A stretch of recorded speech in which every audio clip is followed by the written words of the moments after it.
Besok, tanggal 14 Maret 2025, dilakukan sidang perdana dengan agenda pembacaan surat dakwaan oleh JPU terhadap Hasto Kristianto dalam perkara penyuapan dan perintangan penyidikan. Tentunya, publik menanti bukti-bukti apa yang disiapkan JPU menjerat terdakwa dalam kasus yang disebutkan tadi. Pembuktiannya jadi sangat menarik.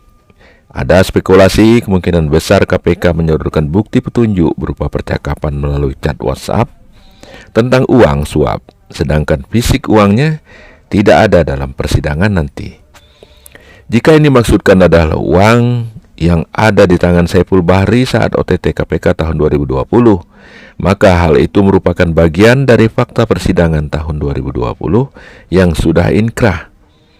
Kemudian jika bukti yang dihadirkan berupa keterangan saksi Saiful Bahri, maka fakta persidangan tahun 2020 itu tidak menyebutkan nama Hasto Kristianto.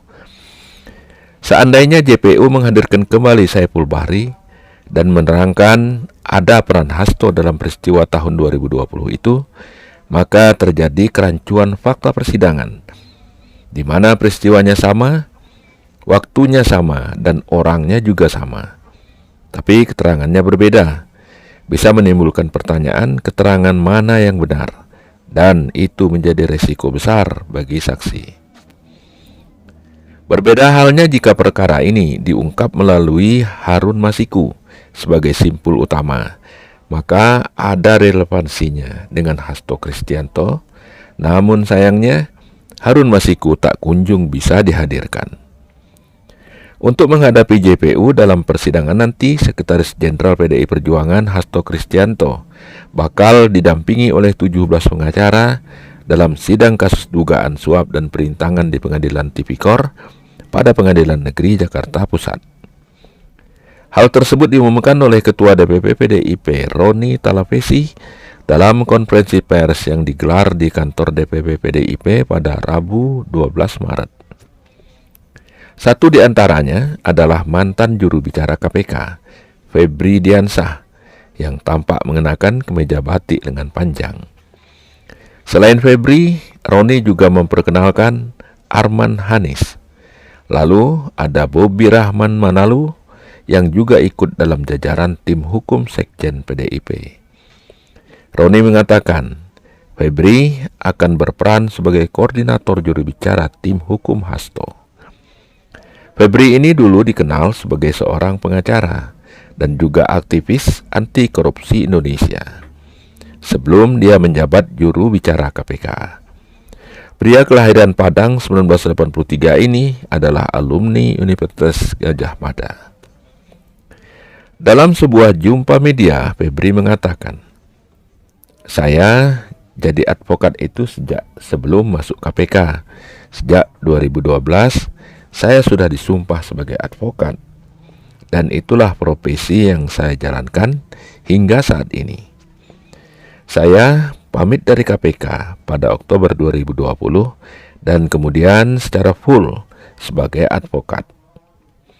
Tadi, Bang Todung sebenarnya menyampaikan beberapa hal terkait dengan banyaknya pertanyaan dari teman-teman.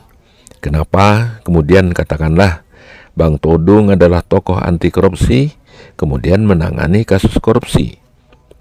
Karena melihat begitu banyak persoalan dan aspek hukum dalam proses penanganan perkara ini.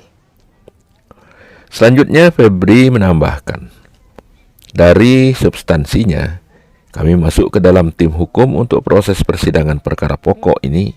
Tentu sebelumnya sudah ada diskusi dan kami mempelajari terlebih dahulu dua putusan pengadilan yang sudah berkekuatan hukum tetap. Karena putusan pengadilan itulah yang menjadi pegangan paling kuat seharusnya bagi semua pihak, tegasnya. Untuk ketiga orang terdakwa tersebut sebenarnya sangat jelas tidak ada peran Hasto Kristianto yang kemudian bisa dijerat sebagai pemberi suap. Karena seluruh sumber dana yang diberikan kepada Wahyu Setiawan menurut putusan yang menjadi fakta hukum yang sudah diuji di persidangan tersebut itu bersumber dari Harun Masiku. Jadi bisa dibayangkan kalau kemudian tiba-tiba di perkara ini berubah dan ada tersangka baru, dan nanti ada perubahan lagi, misalnya di proses persidangan. Lalu bagaimana dengan fakta sidang yang sudah ada sebelumnya? Kata Febri menambahkan. Ya, kita tunggu saja seperti apa dakwaan jaksa besok.